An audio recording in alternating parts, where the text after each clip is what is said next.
Hi, thank you for watching my videos. I hope you'll find them interesting. I've made these videos to mark the fact that I've made it 10 years since being diagnosed with leukemia. I don't feel it's something I should celebrate, but it is something I should note or mark.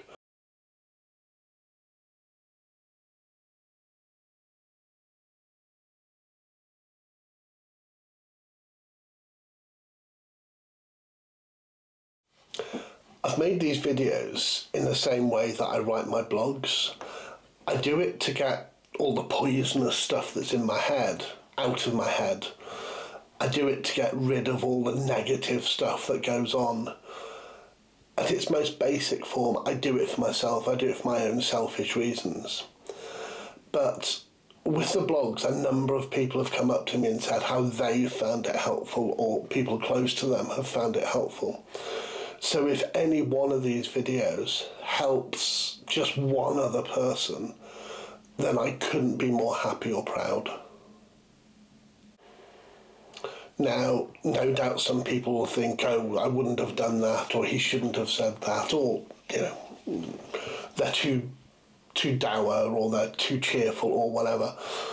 The point is that this is me talking on behalf of me. I'm not trying to be somebody else's version of me, or the version of me that somebody else would approve of. This is me in a very raw sense, and I hope somebody finds it useful and valuable. So, this is scary. Enjoy the films and let me know what you think.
When I was first diagnosed on the 15th of January, my first reaction, I think like most people, was just shock. I was in the consulting room with a GP for probably no more than 3 minutes. And after the first 30 seconds, I don't think I heard a single word she said.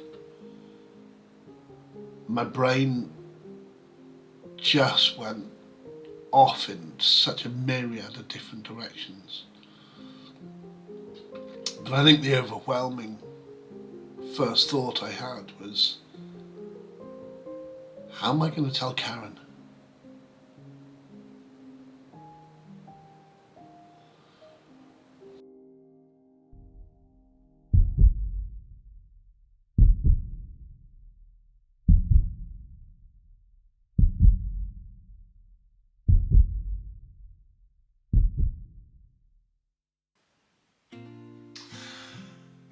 I think in that first year, it was probably the easiest year I had.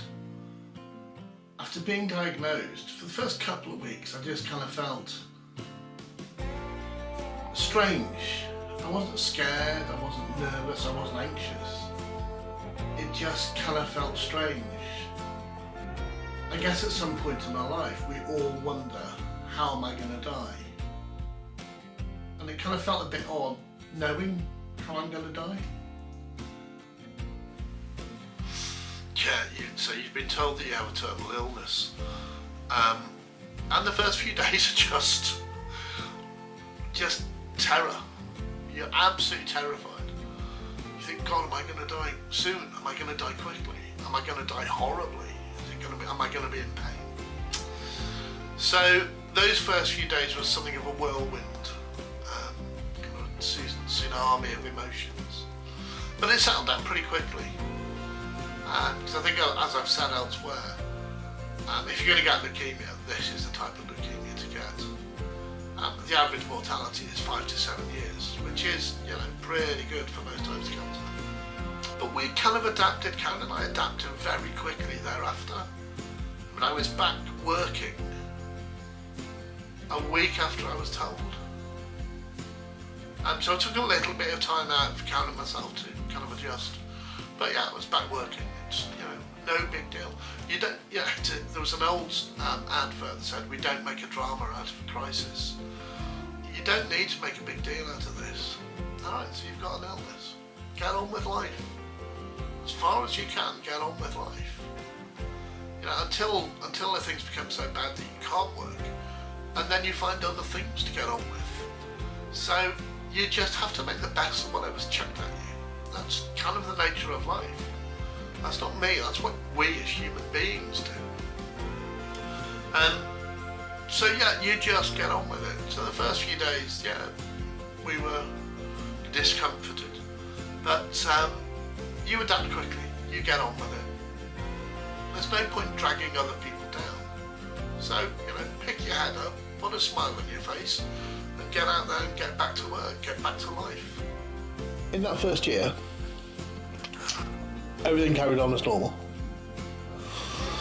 And then on the 31st of December 2015, I died. Twice.